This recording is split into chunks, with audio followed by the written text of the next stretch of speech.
Hello friends, मैं मुरलीधर शर्मा और Vivekananda academy बिलोड़ा के यूट्यूब चैनल में आप लोगों का मैं स्वागत करता हूं। और जैसा कि मैंने कहा था कि हम रीट 2022-23 जब भी होगी उसके लिए हम तैयारी के लिए मैं बहुत ही शानदार आप लोगों के सामने test series, model question paper या मान लो कि प्रैक्टिस क्वेश्चन आप लोग जो भी मान सकते हैं, जो पिछले सालों में आए हुए वो प्रश्न हैं उनके लिए मैं ज़रूर आप लोगों के लिए सीरीज अवेलेबल कराऊंगा। तो इनसे बहुत ही इंपॉर्टेंट क्वेश्चन है ये, जो पिछले मैंने कलेक्शन किया है बहुत सारी किताबों को मिला के ऐसे आप लोगों के लिए। तो बहुत सारी बार ये क्वेश्चन डायरेक्ट सीधे ही आ जाते हैं। तो पहले क्वेश्चन की बात करते हैं, निम्न में से कौन सा जोड़ा मूल प्रवृत्ति समय के अनुरूप सही नहीं है, जैसा कि मैकडूगल ने उल्लेख किया था। तो दोस्तों आप लोग कोई भी एक बुक ले सकते हैं या यूट्यूब बहुत सारे ऑनलाइन कोर्सेज भी अवेलेबल हैं, लेकिन अगर अगर मेरे हिसाब से कहूँ तो किताब से जो पढ़ना होता है वो बहुत ही शानदार बेस्ट होता है। तो किताब लें, फिर उसके बाद आप लोग ऐसे टेस्ट सीरीज करें। ऑफलाइन कर सकते हैं, ऑनलाइन कर सकते हैं, टेस्ट सीरीज में कोई इशू नहीं आएगा आप लोगों का। तो ये चीज़ है, एक बुक आप लोगों को कम से कम भी 5 या 6 बार उसको पढ़ाई करनी पड़ेगी, तब जाके अपने कॉन्सेप्ट क्लियर होंगे, जो बिल्कुल भी इस आने वाली रीट के लिए नहीं तैयारी करने वाले स्टूडेंट्स हैं। तो आगे बात करें, निम्न में से कौन सा जोड़ा मूल प्रवृत्ति समय के अनुरूप सही नहीं है, जैसा कि मैकडूगल ने उल्लेख किया है। शरणागति, करुणा, संतान कामना, वात्सल्य, निवृत्ति, घृणा, युयुत्सा, भय। तो इसका करेक्ट आंसर हो जाएगा दोस्तों युयुत्सा और भय। अगले प्रश्न की बात करते हैं, विकास की कौन सी अवस्था में नार्सिसिज्म स्व प्रेरणा की भावना का गुण अत्यंत प्रबल होता है, यानी आदमी उसी अवस्था के अंदर बहुत ही ज़्यादा खुश होता है। तो नार्सिसिज्म जो स्वयं के अंदर स्व प्रेम की भावना विकसित होती है, ये अवस्था होती है शेषवा अवस्था। ठीक है दोस्तों। अगले प्रश्न की अगर हम बात करते हैं, दूसरे वर्ष के अंत तक शिशु का शब्द भंडार हो जाता है। दूसरे वर्ष के अंत तक बताइए दोस्तों, बिल्कुल आप लोग अपना आंसर। तो दूसरे वर्ष के अंत तक शिशु का शब्द भंडार हो जाता है 300 शब्द, इसका करेक्ट आंसर हो जाएगा। अगले प्रश्न की अगर हम बात करते हैं, निम्न में से कौन सी अवस्था संज्ञानात्मक विकास की अवस्था नहीं है। संज्ञानात्मक विकास की अवस्था नहीं है। प्राक संक्रियात्मक अवस्था, ठोस प्रक्रिया, अनौपचारिक संक्रियात्मक अवस्था, औपचारिक संक्रियात्मक अवस्था।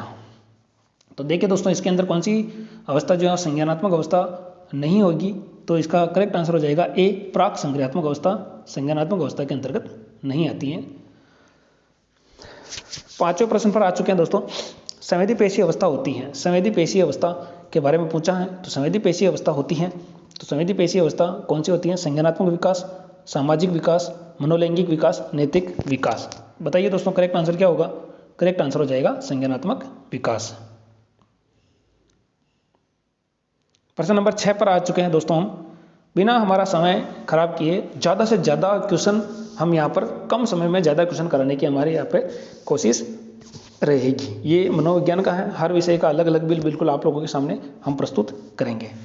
हमारे मस्तिष्क का चेतन भाग है, हमारे मस्तिष्क का चेतन भाग है, यानी हमारे मस्तिष्क का जो है चेतन और अचेतन दो भाग होते हैं। चेतन भाग कितना है? 1/10, 2/10, 3/10, 4/10। तो चेतन भाग 1/10 होता है। अचेतन बात करें तो 9/10 अचेतन में आ जाएगा। अगले प्रश्न की बात करें, प्रश्न नंबर 7, संज्ञान से तात्पर्य उस प्रक्रिया से, संज्ञान दिमाग लगाइए दोस्तों, जानने को तैयार, वृद्धि के लिए सीखना, सीखने के लिए बुद्धि, संवेगात्मक विकास। दोस्तों हो सकता है आपको ये क्वेश्चन थोड़े से अटपटे लग रहे हों, क्योंकि आपने थ्योरी तैयारी नहीं की है।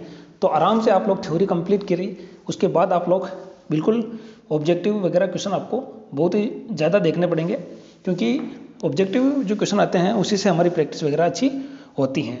तो संज्ञान से तात्पर्य उस प्रक्रिया से है, जानने को तैयार, वृद्धि के लिए सीखना, सीखने के लिए बुद्धि, संवेगात्मक विकास। तो इसका करेक्ट आंसर हो जाएगा ए, जानने को तैयार। बालक किस उम्र में ज्यामितीय चित्र बनाना प्रारंभ कर देता है? यानी कि बालक के ज्यामितीय चित्र बनाने की जो उम्र होती है वो कौन सी होती है? 2 वर्ष, 3 वर्ष, 4 वर्ष, 5 वर्ष। तो इसका करेक्ट आंसर हो जाएगा 3 वर्ष। दोस्तों चैनल पर अगर नए हैं तो प्लीज़ आप सभी अपने दोस्तों को शेयर जरूर करें, और लाइक और सब्सक्राइब तो आपको करना ही है अगर आप लोगों को ये वीडियो बहुत पसंद आ रहे हैं, क्योंकि आपके लिए ऐसे ही मज़ेदार वीडियो आएंगे। आप लोग बहुत ही अच्छा यहाँ पर तैयारी के लिए आपका बेस बहुत ही अच्छा यहाँ पर बनने वाला है।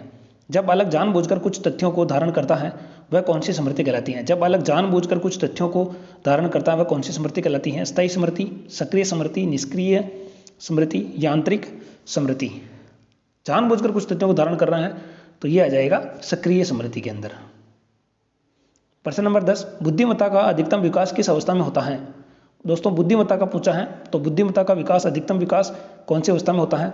तो बुद्धिमत्ता का जो विकास होता है वो किशोरावस्था के अंदर मानसिक बुद्धि का विकास जो है सबसे अधिक होता है। तो दोस्तों ये प्रश्न थे 10। ऐसे ही हम 10-10 प्रश्न के वीडियो लेके आएंगे।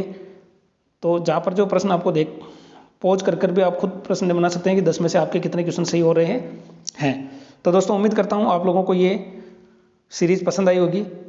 अगला वीडियो हम लेके आएंगे बहुत ही जल्दी, यानी हमारी कोशिश रहेगी कि हम जल्दी से जल्दी जितने भी क्वेश्चंस आए हुए हैं उनको कवर कर सकें। तो दोस्तों मिलते हैं अगले वीडियो में, तब तक के लिए जय हिंद जय भारत।